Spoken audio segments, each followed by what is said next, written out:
We get all sorts of Land Rover diffs in for work. Here we have a metric 10 spline, and if you look very carefully you can see the crown wheel is actually coming away from the plate, which means the bolts have stretched, and the customer wants this converted from 10 spline, as you can see 10 spline 2-pin, wants this converted into 24 spline 4-pin, which is easy enough, except this is a little bit on the special side. As you can see here, the diff has been chopped off, big plate welded onto it, and a Foley step through 6-wheel drive conversion this is going on. So basically the half shafts come out of here and the other side and drive one axle. Yes, I've broken my elbow and it's getting better. So this side, half shafts go in, come out and drive one axle, and then through here it's driven to an output flange which drives the second axle. And these are extremely rare and extremely expensive, so I mustn't lose any bits. He wants it pegged, he wants it rebuilt, he wants it heavy duty, so we're going to build this if I can. I'm going to take out a 10 spline 2-pin, refurbish the whole thing, put in a tab locked Ashcroft 4-pin with one of our forged cross shafts and peg it, which is going to be a lot of work but should be something quite special when it's done. And I've made a mental note that I really mustn't lose any of the bits. Could be an interesting little project. Welcome to my world. I never know what's coming through the door next. Well, first thing I want to do is get the casing off here. We're going to attack it from both sides and get the casing off to get cleaned. Here we go.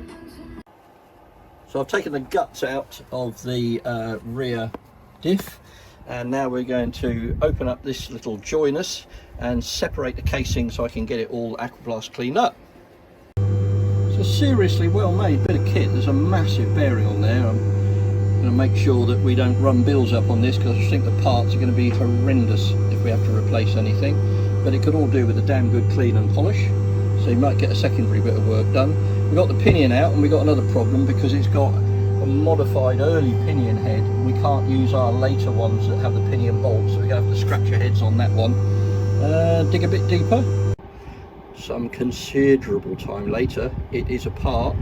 It is quite a complex bit of kit, and it needs a bloody good clean, and there are some really worn parts in here that I don't know if we're going to be able to get them, but we're going to see what we can do.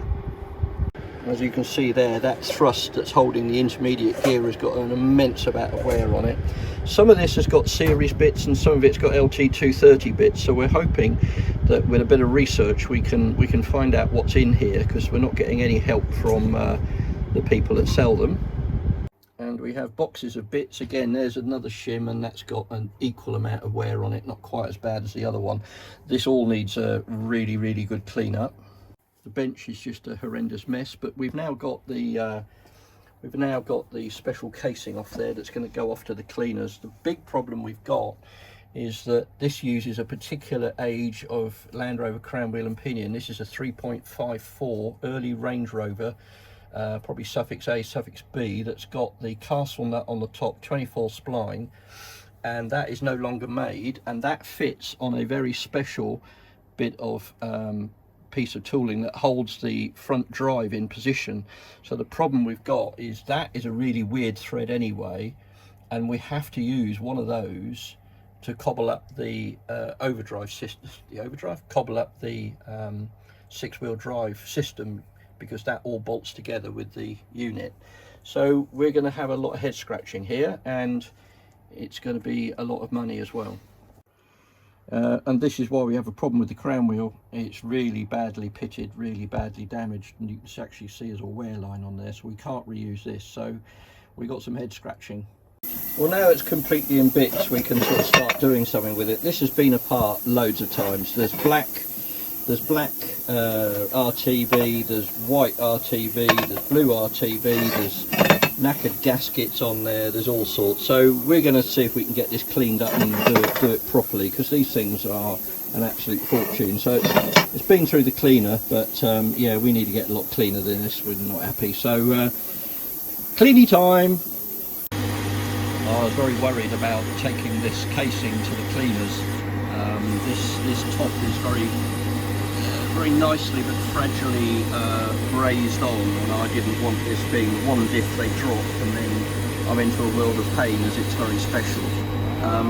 So what we've done is we've cleaned it up in the ultrasonic many times, and then I've TIG welded the pegging system into it. Unfortunately, this is a really weird case, and I had to make the plates up, so it's actually got more plates than normal. There's 2 plates below, then this plate on top, that plate at the bottom, which I cut too short, so there's a filler plate in there, and the whole lot is all tigged together, ready to be backfilled, and then we're going to somehow get it in my jig and get it machined up. That'll be fun, but at least we've moved that forwards a bit. But that is one very special casing that's now TIG welded up for pegging, and somehow we've got to get it into the milling machine and finish it off. Welcome to diff casing 886 on the peg jig. What an absolute pig this has been again. I've actually had to brutalise my jig, so I've got to repair that when I'm done, because I had to modify it quite a lot to get it in. So hopefully nothing will go wrong with this, because I'm in trouble if it does, and we're going to peg it. It's faced off very nicely, so we're going to drill some holes in it now. First hole's done, second hole going in now. That's the resin coming out that we put in there. And we're into the metal below that. And here comes the metal bits, and then, yeah, lovely, mess everywhere, lovely. Into the cavity where the resin is, and now we're going through about 30 mil of metal, coming out the other side in a moment. And then all we got to do is tap it. Wonderful bit of kit. There we go, one hole drill, super duper. Right, now we'll tap it. And now we're going to do the auto tapping head. We switch the power on, and there's an M16 by 2mm force going straight down the bore, puts the thread on it, absolutely bang on vertical, and now the auto head reverses and comes back out, leaving an absolutely perfect thread. One more to go and we're done. A little bit of beforing. Lovely. A few more bits that we've disassembled, another gear here that's really not looking very happy. We'll see what we can do with it. Same with the shaft, is really quite nasty, and we'll put all this lot in and see how much cleaner we can get it. And in our wonderful polishing machine, we have a big lump of the casing of the 6-wheeler. You can see it coming around. This has been in here 2 days. The gears have been in there 4 to 5 days with different changes of different cleaning fluids, compounds. But when that comes out, it will have all the different bits of gasket, all the different bits of Hylamar and God knows what that has been forged on it over the years, and then we'll start putting it back together. This little machine earns its living and costs an absolute fortune both to buy and run. Moving on.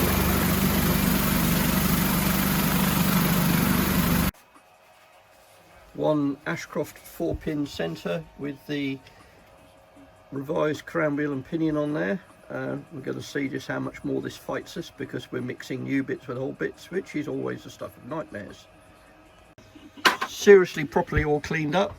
Pegging piece in there, a little bit of oil on the carriers. The new second-hand cleaned up crown wheel pinion is in there, and the centre's going to go in now.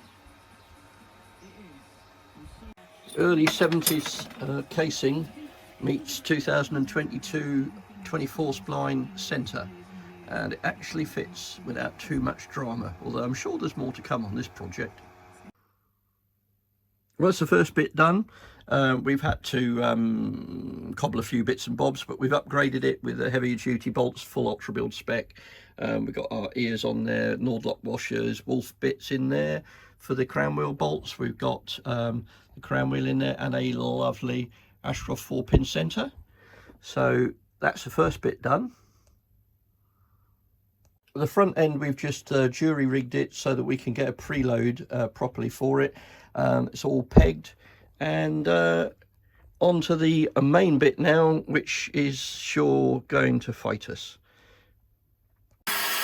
Hours and hours and hours and hours of cleaning, and we've now got something we can actually think about putting back together. A ridiculous amount of hours later, and it's beginning to look like a unit again. We've done a bit of upgrading. We've put washers on where there weren't any. We've put nylocks on instead of well, they were just spit it out, boy. Yeah, they were just nuts with no washers on, so we've got nylocks on there now, and we're working our way to a unit. I'll be glad to see the back of this, to be honest. Don't say that. Well, do you want to see another one? Not this week. Well, it's done. Finally. It's taken an immense amount of labour to sort this out. So what we have, just to refresh, we have a 4-pin 24 spline centre. We have a 3.54 Suffix A Range Rover crown wheel and pinion. Needed to be special because when you come up this end with the modification, we needed to have the end on it to take the adapter that goes on there that allows the dry flange to be fitted. We've had a selection of broken bolts, damaged bolts, wrong things in there, different gaskets. So many people have had a go at this over the years. It was an absolute bloody mess. It's taken a huge amount of labour. Basically we've repolished everything to within an inch of its life. We've cleaned everything. We've renewed bits and bobs and things everywhere, and it works absolutely perfectly. It's been a bit of a labour of love rather than a commercial project. Yes, we'll do another one if we have to. No, we don't do gearboxes. This is about as far as we go, and I'm not in any rush to see another one. But you know, if you're going to do something, do it right. We've done it. We've done it to the best of our ability. We've upgraded bits and bobs. We put new bearings, we put new shims, we put new bronze thrusts. We've done everything to this we possibly can to make it as good as we possibly can, and it's actually turned out remarkably well. Very happy with it, and I think the customer's going to have a gulp when he sees it, because it doesn't look anything like what it did when it came in, but that's just as well. So there you go.